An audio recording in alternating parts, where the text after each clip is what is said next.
ఒక ఊరిలో ఒక తెలివైన వ్యక్తి ఉండేవాడు. అతను ఎప్పుడూ ప్రశాంతంగా, సంతోషంగా ఉండేవాడు.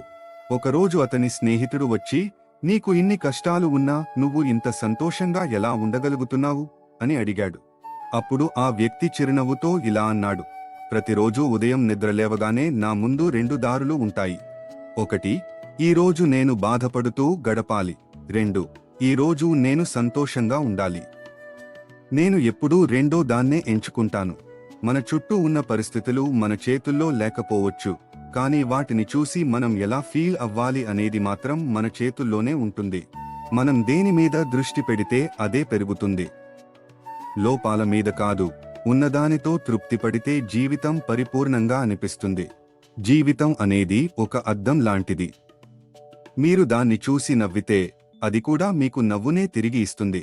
అందుకే మన ఆలోచనా విధానంలోనే మన జీవితం ఉంటుంది. కాబట్టి ఎప్పుడూ సానుకూలతనే ఎంచుకోండి.